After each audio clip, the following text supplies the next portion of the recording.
So in general, it's a good thing if we can get a certain amount of physical output with fewer of our workers being involved. And so by the same token, that if you understand why the sun shooting photons at us for free and why the ground shooting up wheat and tomatoes is a free gift, as it were, why that's a good thing and makes us richer. Likewise, if the Chinese, for some reason, want to send us free TVs, that makes the United States richer on average. Now the U.S. does not need to devote its scarce resources to TV production if that's just coming in for free, or if it's coming in for a very low price. That means we can rearrange what we're doing and have a higher standard of living. Welcome to InFi, the future of finance. Hey everybody, welcome back to the InFi podcast. Today I am going solo and I am going to start a mini-series where I address objections to unfettered trade. And so the point of this series is not to make you oppose Donald Trump's support for tariffs, but rather to make sure your arguments make sense. All right, so I have elsewhere, and I'll put a link in the show notes page if you haven't seen me talk about it, I have elsewhere said that if a tariff is imposed in order to replace income taxes, and specifically if government spending is cut enough such that tariff revenues can be the primary source of the government revenue, then yeah, I would take that deal in a heartbeat. Okay, but there are many people who support Trump's advocacy of tariffs who say a lot more than what I just said there. And they think there are lots of reasons in the real world right now that aren't in your libertarian economists' silly models that show why tariffs are a good thing per se, not just a necessary evil that, hey, we got to tax something and it's better to tax imports than it is to tax domestic income generation. Okay, so I, on Twitter or X, as they say, asked people, say, hey, I'm going to do a lot of articles. And by the way, what I'm saying in this episode right now, I will have an accompanying article at the Infineo website. And of course, I'll put the link in the show notes page here if you want to go read that. And I said, I'll be just doing this series. So any kind of issues you want me to discuss in the context of international trade and how it relates to tariffs specifically, let me know and I'll talk about it if I think it's a good one. So that's what we're starting here. And so one guy, he said it somewhat sarcastically, I think, but I thought, no, this still will be a fair topic, is he answered and said something like, yeah, can you explain how U.S. companies or workers are supposed to compete with Chinese slave labor? Thanks in advance. All right, so again, I don't think whatever I'm going to say is going to convince that particular guy, but it is an interesting question. And with a lot of this stuff, you can view it like as an apology in the sense of like a Christian apologist explains, geez, how can I cling to my orthodox views in light of these objections from usually like scientifically trained atheists or agnostics? And so it's mostly to help the faithful say, yeah, no, we have a solid justification for our faith. And so likewise here, now people can say, oh, so you're admitting your free trade orthodoxy is a religion? If you want to take that away from what I just said, go ahead. But what I'm saying here is particularly, I think these arguments that I'm going to make are not going to convince someone who already walks into the conversation thinking I'm a stooge for multinational corporations, but for people who understand the logic of free trade, but realize that, oh, wait a minute, there's a lot of real world considerations that people are bringing up, specifically like with the trading practices of the Chinese government and whatnot, that I don't know. Those simple models I learned in college about there's two countries with two goods and one's making sweaters and one's making wine and there's comparative advantage. Maybe there's a lot more to it than that. And yes, there is a lot more to it than that.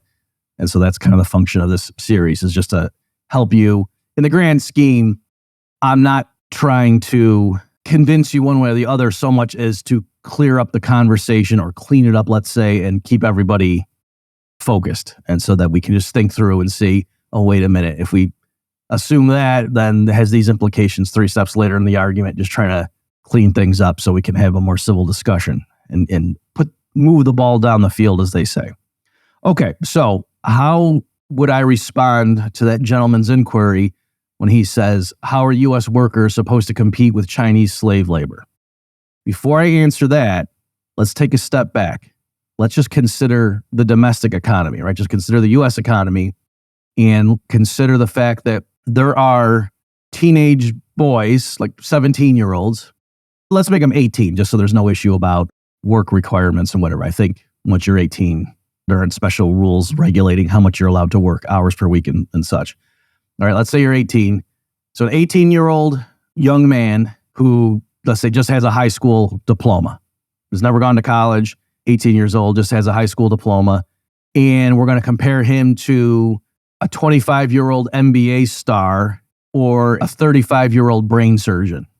Okay, and let's also stipulate that the NBA star has a full college degree and he actually had a 3.6 GPA. He's an educated person who's intelligent and also happens to be a star forward, let's say, for some NBA team. And the brain surgeon, let's also stipulate, happens to be 5'11" and in pretty good shape. All right. And so I want to say, on one hand, you might wonder, how could that teenage young man possibly compete and find employment in an economy that has competitors like the NBA star and the brain surgeon? No matter what job we're talking about, whether it's a manual labor job or an intellectually demanding one, those two older men clearly are going to be more competitive, more productive in just about any job you can think of in the U.S. economy than that teenage boy or young man. Okay? So you might think there's no way that young man could possibly get hired if you didn't really understand how the world worked. But then you realize, well, no. What happens in practice is the NBA star and the brain surgeon get paid a lot more from their employer than the 18-year-old kid is going to get wherever he ends up. And that's how he remains competitive. And also, the difference in salary is what channels the NBA star into the NBA and the brain surgeon into brain surgery. Even though, like, let's say that the teenage kid ends up and he's working at McDonald's. Okay. The NBA star would be a better McDonald's employee than the 18-year-old kid. And so would the brain surgeon guy. Why is it that they don't end up working at McDonald's? Well, clearly it's because they can make a lot more money doing something else, right? So in the market economy that's based on voluntary trades and flexible prices and wages, that's how information is communicated around and people end up where they ought to be, taking into account everything, including people's preferences, right? If, some people might end up being librarians, even though it doesn't pay as much, like they were qualified, maybe they have the educational background, they could go be a high-powered corporate attorney, but they just thought, oh, there's too much stress in that. Or I don't feel comfortable with the kind of clients I would have to defend. I don't want to do that. I'd rather be a librarian. And you're allowed to do that in the market economy. There's nothing saying you have to go to the job where you could earn the most money. Everything's voluntary. No employer has to hire you and nobody has to work for a given employer. Everything's voluntary. But the prices in the market economy, including wage rates, help channel people into their optimal niches. And so there's a sense in which we all know intuitively, it would be crazy if there's a qualified brain surgeon who's working second shift at McDonald's when he could go be a brain surgeon at the hospital. And so the market economy communicates that information to that person by saying, don't you realize how much more you could earn over here? But again, the relatively low wage paid to McDonald's employees is how the people who end up at McDonald's compete. That's how they find employment, is they're willing to work for whatever it is, $15 an hour, rather than insisting, oh, well, no, that guy down the street, the hospital, he's making $300,000 a year. I want to make that. Well, no, if the 18-year-old with a high school diploma insists on being paid $300,000, he's not going to find a job. So again, the way he competes is by lowering his wage demand. Okay. We could now flip it and could say, given that 18-year-old kid makes $15 an hour, the NBA star and the brain surgeon, you could imagine their agents might say, well, how can my client compete? That kid's working for $15 an hour. These guys have mortgages to pay. They got fancy lifestyles to maintain. There's no way. How can they possibly be competitive against someone who's willing to? And the answer, of course, is because his clients are way more productive than the 18-year-old kid. Okay? All right, so that's that. Now, let me take it one step further. For either perspective, whether you think, oh, wow, how can this poor 18-year-old kid possibly compete against these other humans who are just so much more educated and skilled than he is, or whether you're looking at the other way and thinking, given that there's this kid who's willing to work for $15 an hour, how can these guys who have a much higher lifestyle they've been accustomed to, how can they possibly compete with that? Because they need to get paid more. Either way, just go ahead and decide what it is that the ostensibly super competitive side of that market is doing. Assume that that's fixed. Okay, so let's do it first from the 18-year-old kid's point of view. Given that the NBA player is, again, starting forward for some NBA team, and given that the brain surgeon's doing brain surgeries, they're doing what they're doing now. They're fully employed. They can't also work 40 hours a week at McDonald's, given that the one guy, he's on the road a lot, he's starting forward, and then when he's not actually in the game, he's got to be training and going to practice, working on his jump shot and whatnot. And the brain surgeon, likewise, it's not that he can get done with his shift at the hospital and then go work the graveyard shift somewhere else. Like, no, he wouldn't then be recuperated. He would start making mistakes in the operating room. So given that those guys are doing what they're doing, there's plenty of other things that the 18-year-old can do. Doesn't have to be working at McDonald's. He could work at McDonald's. He could go join some lawn cutting service. He rides in the truck and they pull up to a place and he gets out and he trims the hedges or something while somebody else rides the mower, whatever. He could join a crew of guys who paint houses. There's all kinds of stuff he could do. And it would be silly to say, well, no, he can't find work because there's more qualified people, more productive people, and they're taking all the other jobs. He's not competitive. No, whatever it is that the people who are more skilled than he is and educated and productive, whatever they're doing, there's still thousands of other possible things that 18-year-old young man could do with his labor time.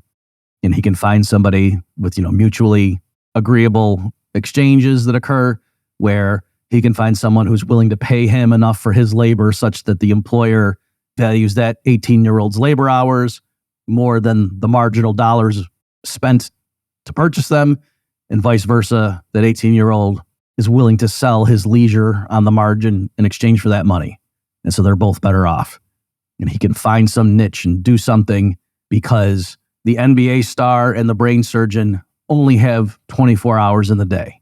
They can't do everything, even though by stipulation, they are more qualified. They would do a better job no matter what occupation we pick than the 18-year-old would. Still, whatever it is that they're going to do, that's all they can do. There's a finite amount of output they can generate per day or per week or per year. And there's plenty of other things that 18-year-old could do. Now, again, what's going to happen in practice is he's going to end up earning a lot less per hour than they will. And that's partly how the market coordinates everything. So people end up, quote, where they ought to be. And I'll just remain agnostic in this episode about what do I mean by that phrase. All right. And now we can flip it the other way too.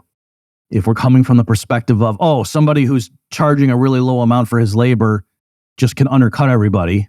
All right. And so the NBA star and the brain surgeon are looking at this 18-year-old who's willing to work for $15 an hour. And they say, oh, geez, whatever it is that he ends up doing, we can't possibly compete with him because we're going to need to get paid way more than that. And so, okay. So now let's say that kid ends up working at McDonald's full time. All right. He can't do something else. All right. If you want to say, no, he can work 2 jobs. Okay. The most he can do is work 2 full-time jobs because he has to sleep. All right. So let's say he's working full-time at McDonald's and then he's also doing full-time painting houses with his cousin. Cousin's a little bit older and gets the jobs and whatever, talks to homeowners and then brings the 18-year-old with him to do the job. Okay.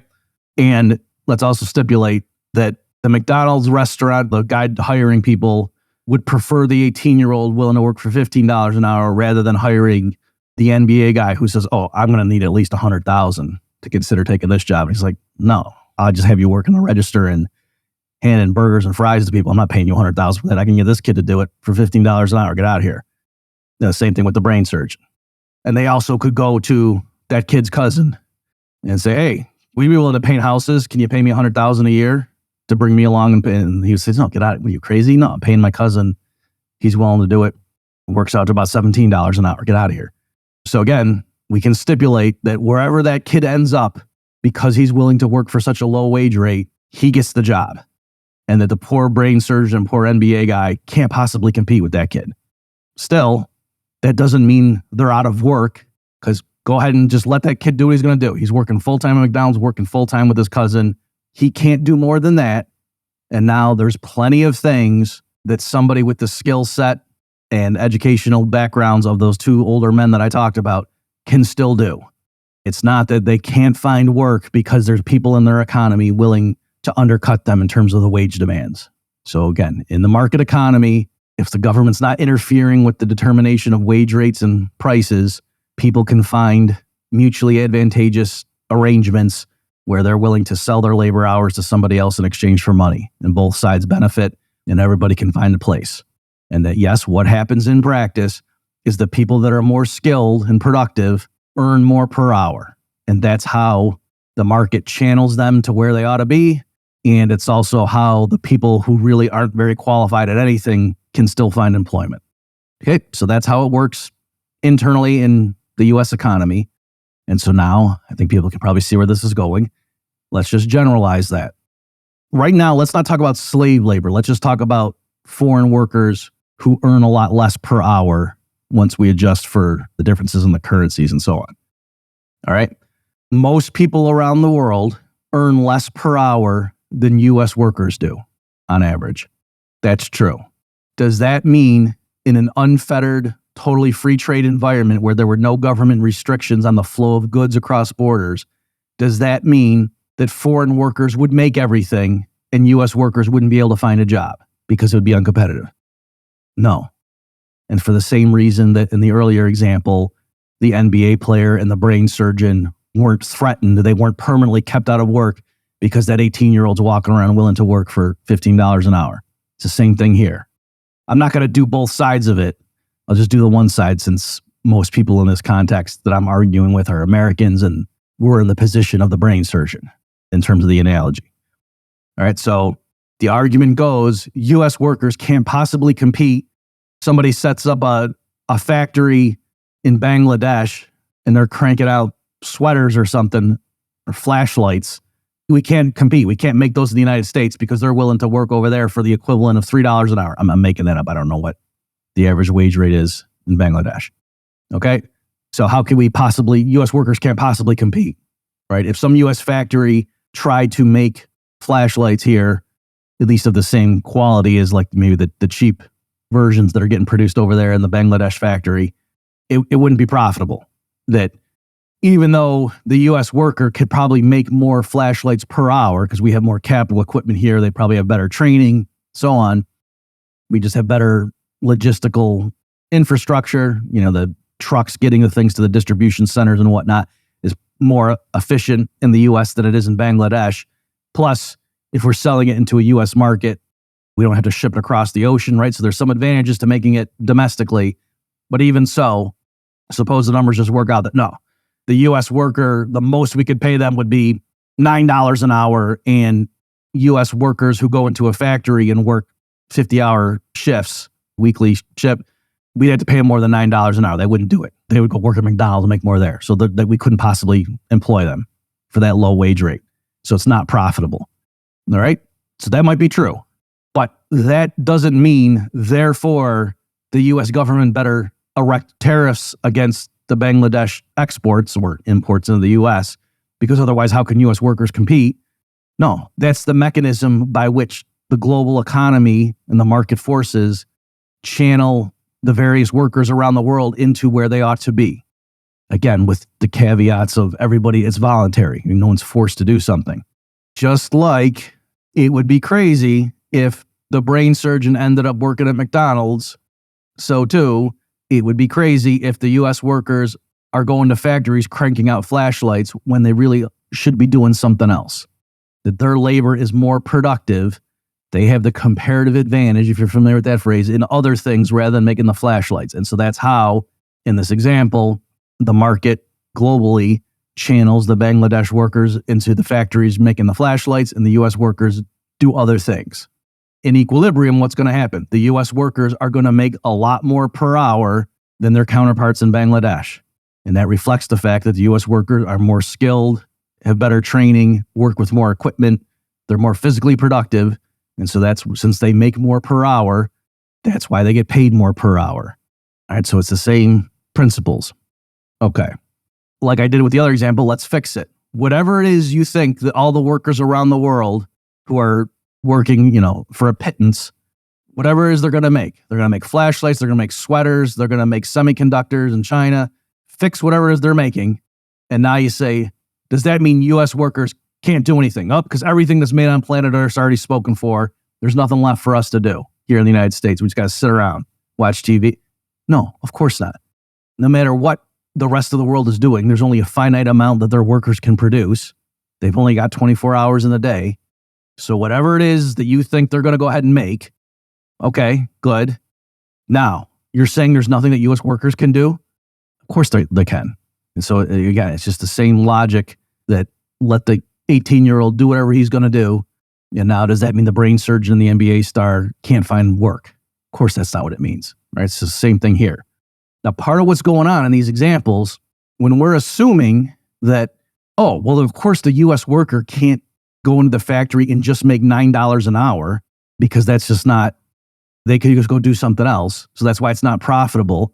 That's the signal, right? The trade protectionist sees that outcome and thinks, oh, well, that's why we're losing manufacturing jobs, because these foreigners are willing to work for such low wage rates. And so that's why we got to have government interference to stop this unfair competition. When no, it's the other way around. The fact that paying Americans $9 an hour to go to factories and make flashlights wouldn't be profitable, and it just wouldn't work, so it would be profitable from the employer's point of view. That's kind of where I came up with that number. I was just making it up, of course, but to say they could only afford to pay the American workers $9 an hour in order to stay competitive in the flashlight market.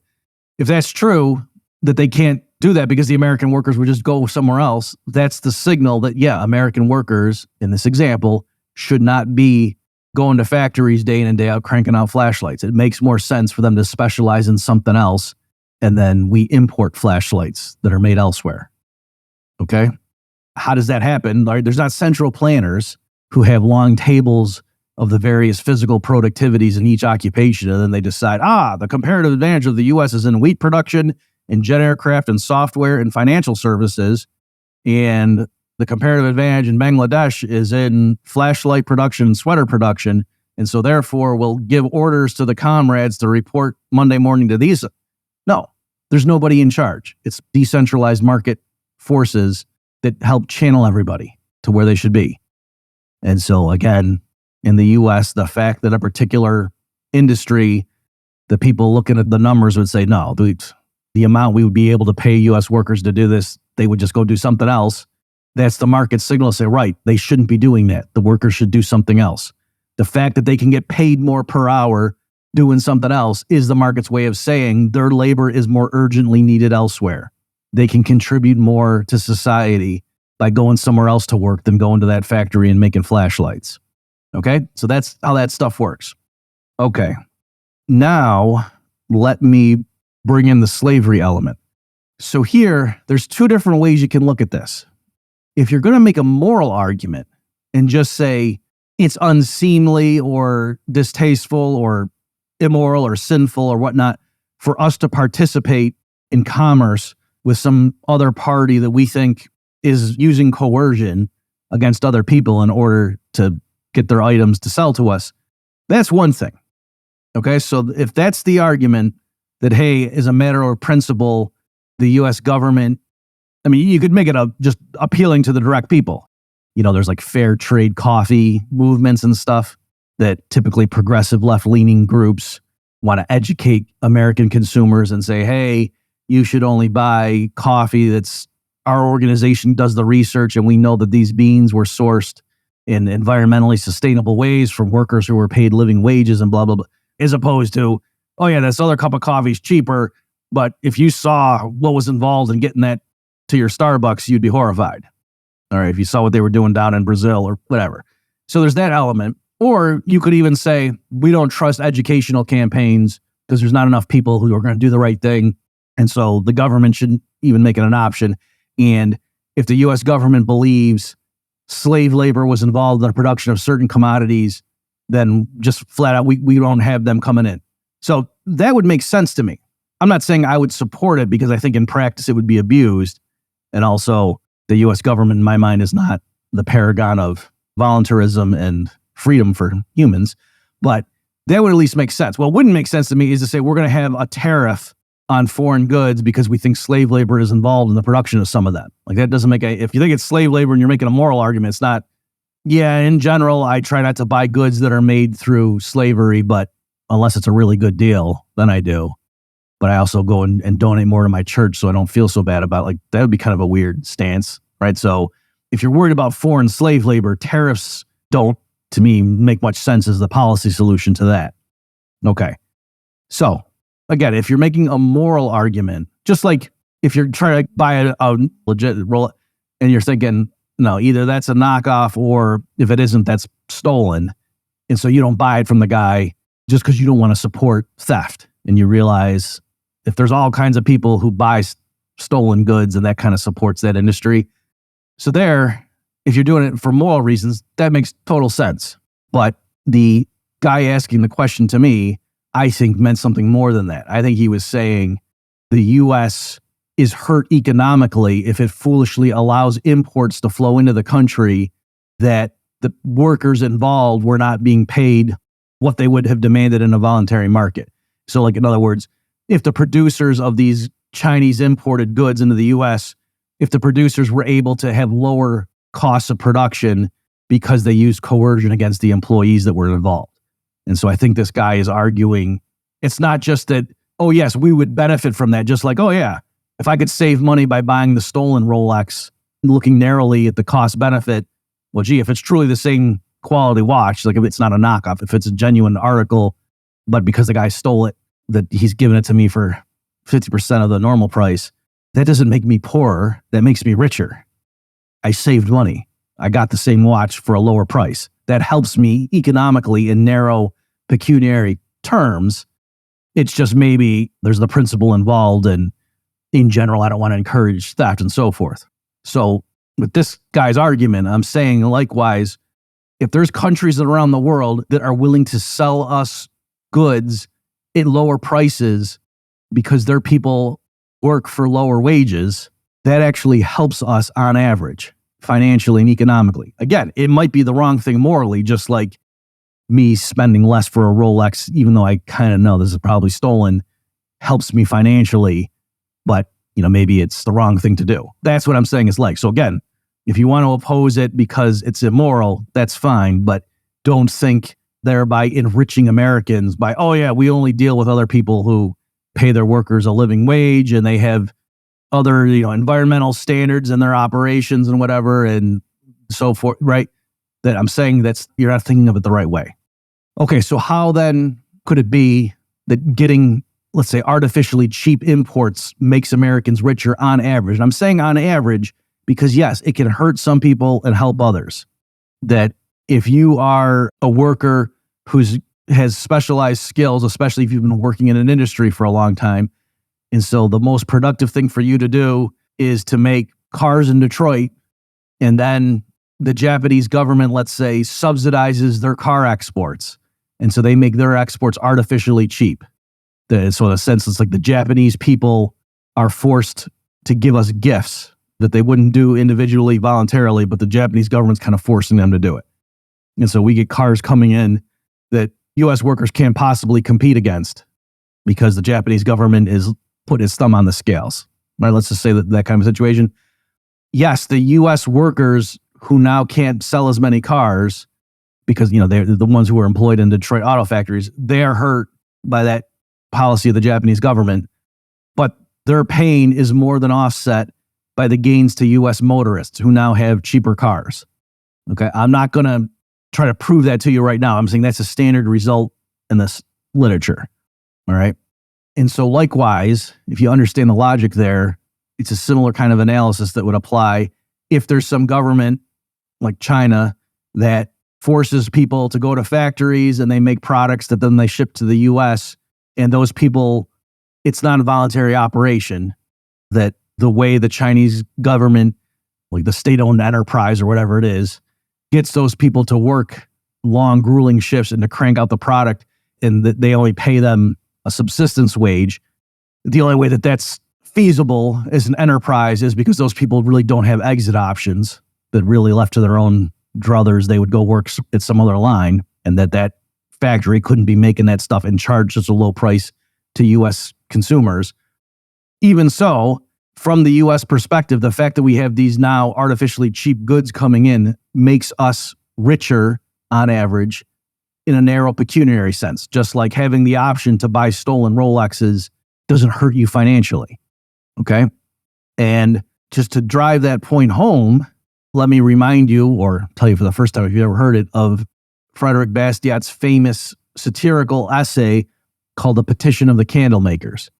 So Frederick Bastiat was a great economist of the 1800s, eloquent writer, and one of his famous works was called The Law, and another one was called Economic Sophisms.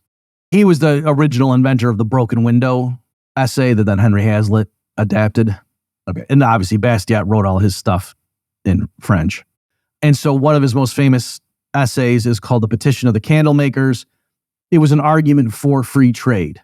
But the way he motivated it, it was a satirical essay where he was pretending to be writing on behalf of the people in France who made candles. And so they were lobbying the French government to say, hey, you should pass a law that says during daytime, every business and house in France needs to pull the drapes shut or pull the curtain down or whatever to keep the sunlight from entering the buildings. And they said, because how can we possibly compete? At night, we can compete with the sun, right? That people need to buy our products. And look at how many workers we've employed making candles in France. How many French workers are employed by our various merchants and whatnot, our business owners.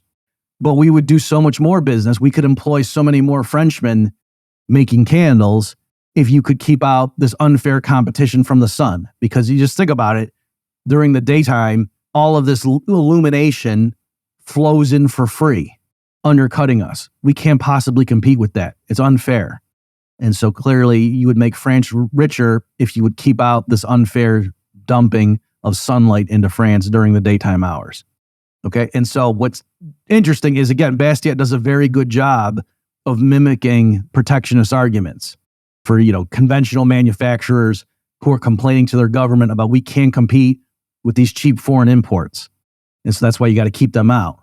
And look at how many jobs we could save domestically if you kept out these cheap foreign imports.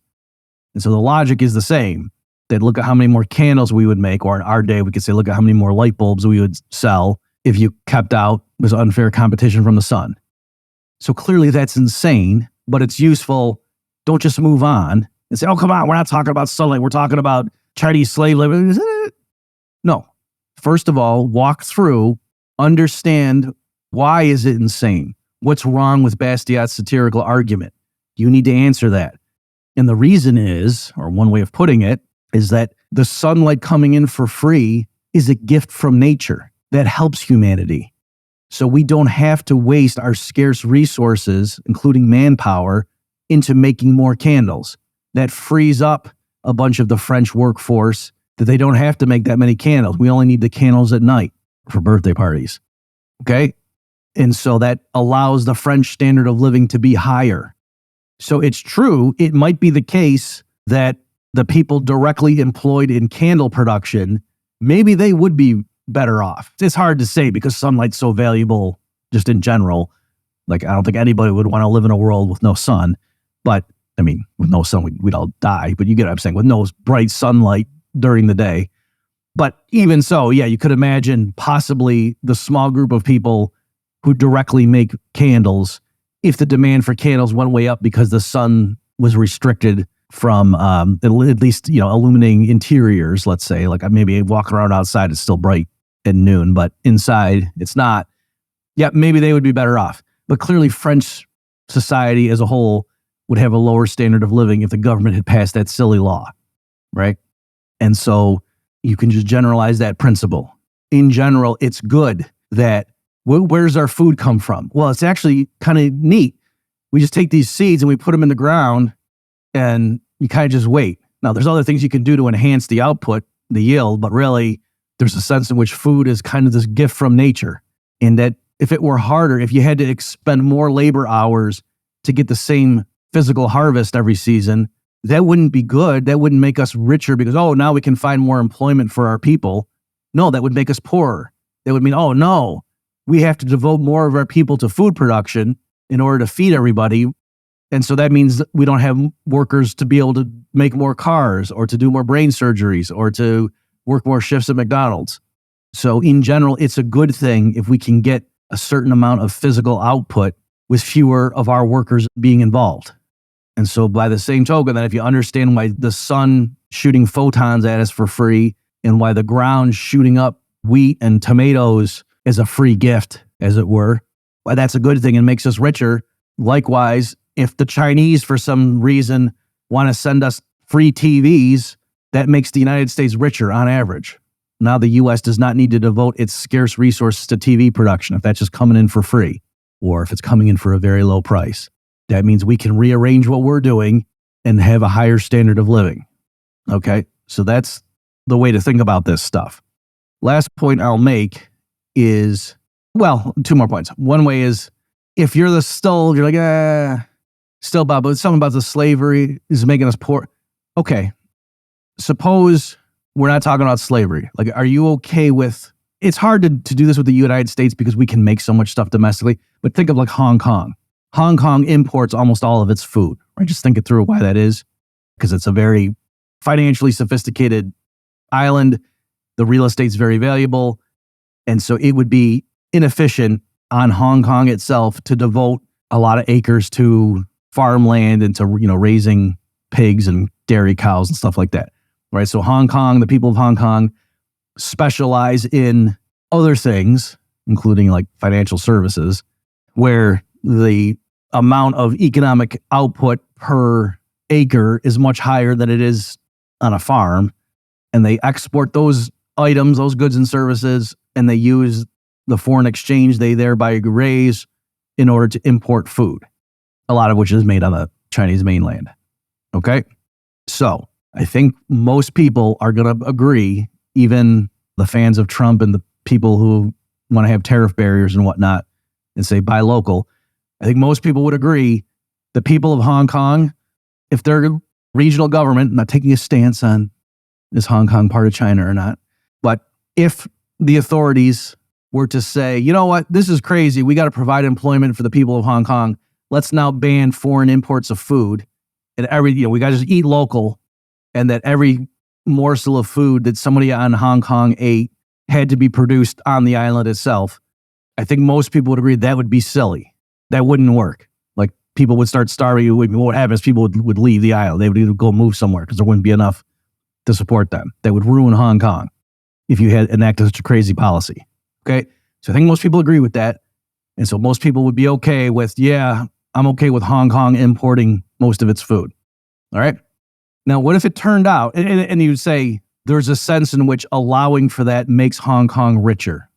The people of Hong Kong have a higher standard of living because they're okay with allowing their own domestic farmers to go out of business. And that, no, if you're in Hong Kong and you're trying to find work, you're not going to find work on a dairy farm. You're not going to be chasing chickens around collecting eggs. That's just not profitable. That doesn't make economic sense if you're living on Hong Kong. Okay? I think most people are okay with that. And so the allowing for the importation of food doesn't make the average person in Hong Kong poorer. No, the people of Hong Kong have relatively high standards of living per capita, and that's partly because they import their food and they free up their workers and real estate to do other things that are more productive per unit of either time or land. Okay, but now what if I told you, oh, if you went and looked, go find the farm somewhere else that you think it's okay that we're importing eggs and milk and steak from that ranch and farm over there. And then when you're looking at it, and you say, oh, the workers are voluntary there. What if I told you, though, oh no, underneath the surface of the earth, there's these little gnomes who have been enslaved for centuries. And there's these evil gnome slave masters whipping them. And then when you put the seed in the ground, the little gnomes are the ones that nurse it along and then push up the branches and the stalks and whatnot. And so to us, it just looks like it's nature, but actually there's slavery involved that we just didn't know about.